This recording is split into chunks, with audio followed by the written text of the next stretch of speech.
ఎందుకనంటే చంద్రబాబు నాయుడు అనే వ్యక్తి ఎంత దుర్మార్గుడు, ఎంత అన్యాయస్తుడు అని అంటే, నిజంగా దేవుడిని కూడా రాజకీయాల కోసం వాడుకోగలగాలి అని ఆలోచన చేయగలిగిన వ్యక్తి ప్రపంచ చరిత్రలో ఎవడు ఉండడు.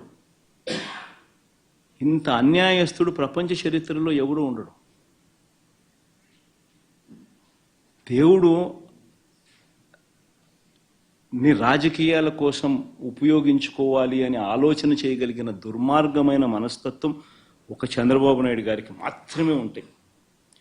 నిజంగా ఇది ఎంత దారుణమైన డైవర్షన్ పాలిటిక్స్ అంటే, ఒకవైపున 100 రోజులు చంద్రబాబు నాయుడు గారి పరిపాలన మీద ప్రజలందరూ కూడా చంద్రబాబు నాయుడు మీద కోపం వెలుపుచుతా ఉన్నారు. ఏమైనా మా సూపర్ 6లు, ఏమైనా మా సూపర్ 7లు అని చెప్పి ప్రజలు నిలదీస్తూ ఉన్నారు. ఇలాంటి నేపథ్యంలో ప్రజల మనసును డైవర్ట్ చేసేందుకు చంద్రబాబు నాయుడు చేస్తా ఉన్న అతి దుర్మార్గమైన ఆలోచన ఈ కట్టుకథ. నిజంగా ఈ కట్టుకథ ఎంత దుర్మార్గము అనేది నేను మీ అందరికీ కూడా ఒక కొద్ది నిమిషాలు మీ టైంలో ఇస్తే నేను ఎక్స్ప్లెయిన్ చేస్తా. మీరే ఆలోచన చేయమని చెప్పి కూడా మిమ్మల్ని అందరినీ కూడా నేను కోరుతా ఉన్నా. ఇంత దుర్మార్గపు పని చేయగలుగుతారా ఎవరైనా? చేయడం ధర్మమేనా అని అందరూ ఆలోచన చేయమని అడుగుతా ఉన్నా. ఎందుకనంటే కారణం ఏమిటనంటే, ఈరోజు తిరుమలకు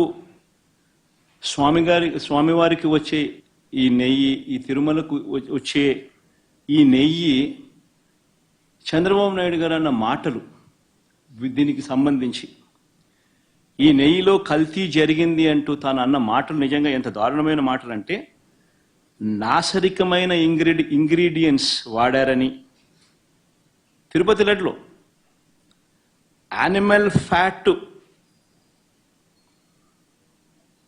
గీక్ బదులు వాడినారని,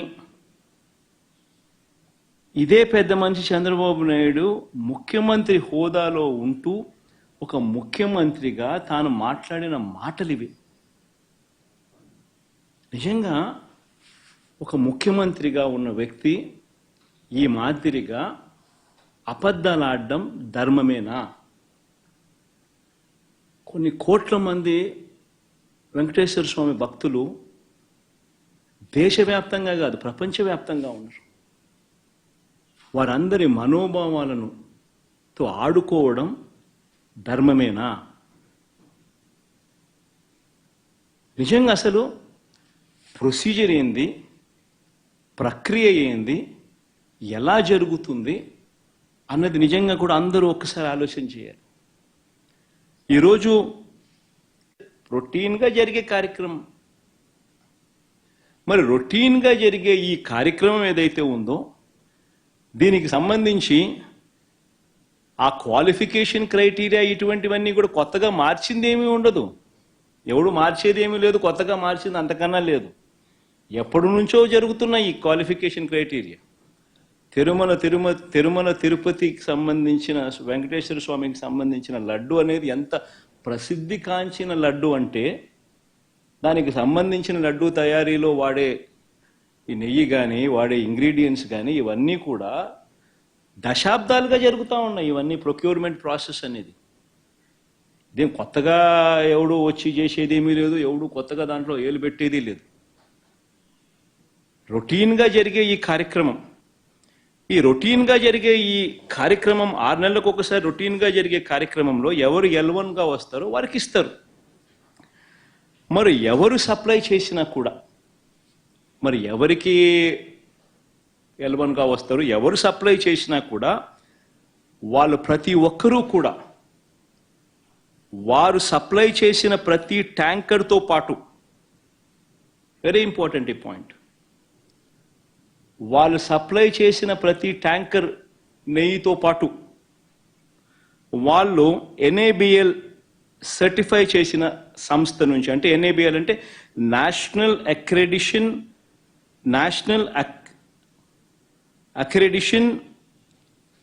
NABL national accreditation board for labs, national accreditation board for labs certify చేసిన సంస్థ నుంచి ప్రోడక్ట్ క్వాలిటీ సర్టిఫికేట్ తీసుకొని రావాలి. రూల్ వచ్చిన తర్వాత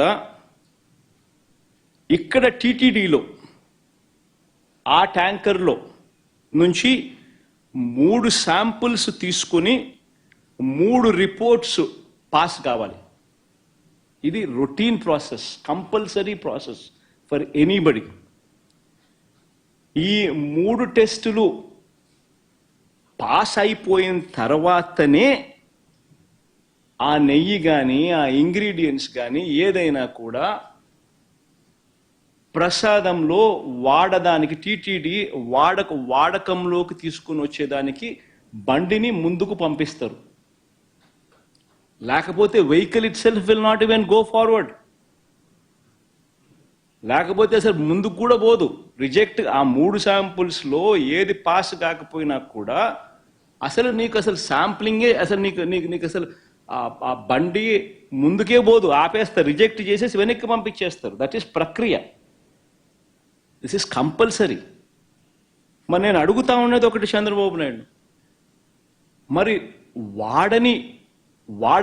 ఏదైనా కానీ రిజెక్ట్ అయిపోతే అసలు నువ్వు వాడే అవకాశమే లేదు, వాడే పరిస్థితి లేదు. మరి అలాంటప్పుడు అది వాడారని, అవి నాసిరికమని, యానిమల్ ఫ్యాట్ అని ఇలా రకరకాలుగా చెప్పడం అబద్ధాలు కాదా? ధర్మమేనా, న్యాయమేనా అని అడుగుతా ఉన్నా. నేను ఇంకొకటి కూడా అడుగుతా ఉన్నా. ఈ మాదిరిగా ఈ 3 సార్లు ఈ క్వాలిఫై అయిన ఈ నెయ్యి సప్లై చేసే సంస్థ కానీ, ఈ క్వాలిఫై అయిన ఈ సంస్థలు ఎవరైతే ఉంటారో వాళ్ళు national accreditation boards for labs నుంచి సర్టిఫై చేసిన సంస్థ నుంచి ప్రోడక్ట్ క్వాలిటీ సర్టిఫికెట్ తీసుకుని రావడమే కాకుండా ఆ తర్వాత ఇక్కడ టీటీడీలో 3 శాంపుల్స్ తీసుకుని 3 రిపోర్ట్స్ మళ్ళీ పాస్ అయితేనే ఇవి వాడకంలోకి తీసుకొని వస్తారు. మరి అలాంటప్పుడు ఈ కార్యక్రమం కూడా ఇదేదో కొత్తగా ఇప్పుడు జరిగేది కాదు. ఈ ప్రొసీజర్ కూడా ఈ రకంగా 3 శాంపుల్లు తీసుకోవడము, ఈ రకంగా 3 శాంపుల్స్ పాస్ అయితేనే దీన్ని వాడకంలోకి తీసుకొని రావడం, ఇవన్నీ కూడా కొత్తగా ఇప్పుడు తీసుకొచ్చినటివి కాదు. ఇవన్నీ కూడా దశాబ్దాలుగా ఉన్నటివి ప్రక్రియ, ప్రాసెస్. చంద్రబాబు నాయుడు గారి హయాంలో 2014 నుంచి 19 మధ్య 14 నుంచి 15 సార్లు రిజెక్ట్ చేసినారు. ఏ మాదిరిగా 14 to 15 times చంద్రబాబు నాయుడు గారి హయాంలో రిజెక్ట్ కూడా చేశారు. ఈ మాదిరిగా మన హయాంలో, వైఎస్ఆర్సీపీ హయాంలో కూడా 18 సార్లు ఇది ఇలా రిజెక్ట్ చేసినారు. 18 times. తప్పేమీ కాదు, ఇంకా సంతోషపడాలా. ఒక బ్రహ్మాండమైన ప్రాసెస్ ఉంది.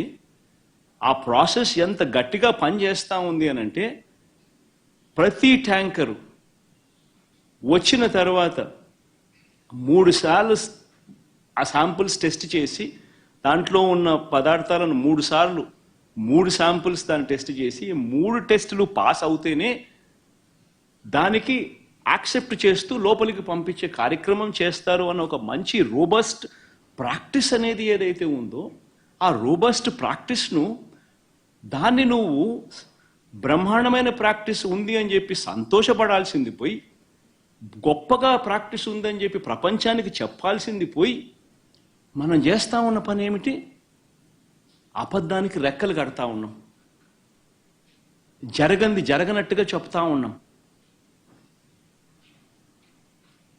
ఏకంగా చంద్రబాబు నాయుడు గారు అనే వ్యక్తి నాసిరకమైన పదార్థాలు వాడేశారని, యానిమల్ ఫ్యాట్ గీకు బదులు కూడా వాడేశారని, లడ్లు తయారైనాయని భక్తులు తినేశారని, ఎంతటి దారుణమైన అబద్ధాలు ఆడడం ధర్మమేనా అని అడుగుతా ఉన్నా.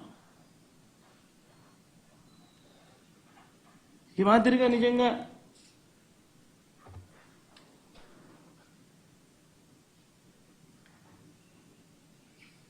ఆశ్చర్య కలిగించే విషయం ఇంకొకటి చెప్పాలి. అసలు ఈ రిపోర్టు, రిజెక్ట్ అయిన రిపోర్టు మొట్టమొదటిసారి జూలై 12వ తారీఖున, అంటే ఎవరి హయాంలో, ఎవరు ముఖ్యమంత్రి? జూలై 12వ తారీఖున శాంపుల్స్ తీసుకున్నారు. అంటే ఎవరు ముఖ్యమంత్రి, ఎవరి హయాంలో ఇది? చంద్రబాబు నాయుడు గారు సాక్షాత్తుగా ముఖ్యమంత్రిగా ఉన్న హయాంలో. ఆయన జూన్ 4న ఎన్నికల్లో రిజల్ట్స్ అయినాయి. జూలై 12 ఆయనే ముఖ్యమంత్రి. ఆయన ముఖ్యమంత్రిగా ఉండగా శాంపుల్స్ జూలై 12వ తారీఖున శాంపుల్స్ తీసుకున్నారు. వచ్చిన ట్యాంకర్, ఒక ట్యాంకర్ తిరుపతికి ఆ టైంలో వస్తే, నెయ్యి సప్లై చేసే ట్యాంకర్ వస్తే దాంట్లో నుంచి శాంపుల్స్ తీసుకున్నారు. ఈ శాంపుల్ను 17వ తారీఖున 17న అంటే వాళ్ళ టెస్టులన్నీ చేసి, ఆ 3 టెస్టులు అక్కడే వాళ్ళు చేస్తారు. చేసిన ఆ టెస్టులు సరిగ్గా రాలేదు కాబట్టి ఆ శాంపుల్స్ను 17వ తారీఖున ఎన్డీడీబీకి పంపించినారు, నేషనల్ డైరీ డెవలప్మెంట్ బోర్డుకు. వాళ్ళు 23వ తారీఖున రిపోర్ట్ ఇచ్చినారు.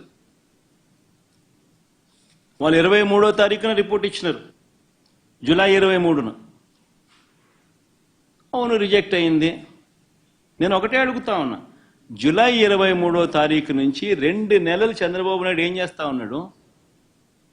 2 నెలల తర్వాత ఇప్పుడు చంద్రబాబు నాయుడు గారి 100 రోజుల పరిపాలన మీద అడ్వర్టైజ్మెంట్ ఇచ్చినప్పుడు ప్రజలు సూపర్ 6 ఏమైంది, సూపర్ 7 ఏమైంది అని చెప్పి ప్రజలు చంద్రబాబు నాయుడు నిలదీస్తా ఉన్నప్పుడు టాపిక్ డైవర్ట్ చేసేందుకు జూలై 23వ తారీఖున ఇచ్చిన రిపోర్టును ఇప్పుడు తీసి ఆ రిపోర్టును వక్రభాష్యం చేస్తూ ఆ రిపోర్ట్లో నుంచి ఈ మనిషి నోటికొచ్చినట్టుగా ఇష్టం వచ్చినట్టుగా అబద్ధాలు ఆడడం మొదలుపెట్టాడు. ధర్మమేనా అని అడుగుతా ఉన్నా. ఇంకొకటి ఆశ్చర్యకరమైన విషయం కూడా చెప్పాలి. ఆశ్చర్యకరమైన రిపోర్ట్ ఏంటంటే, పోనీ రిపోర్ట్ ఏమిటి అని ఒకసారి చూద్దాం. ఇది రిపోర్ట్.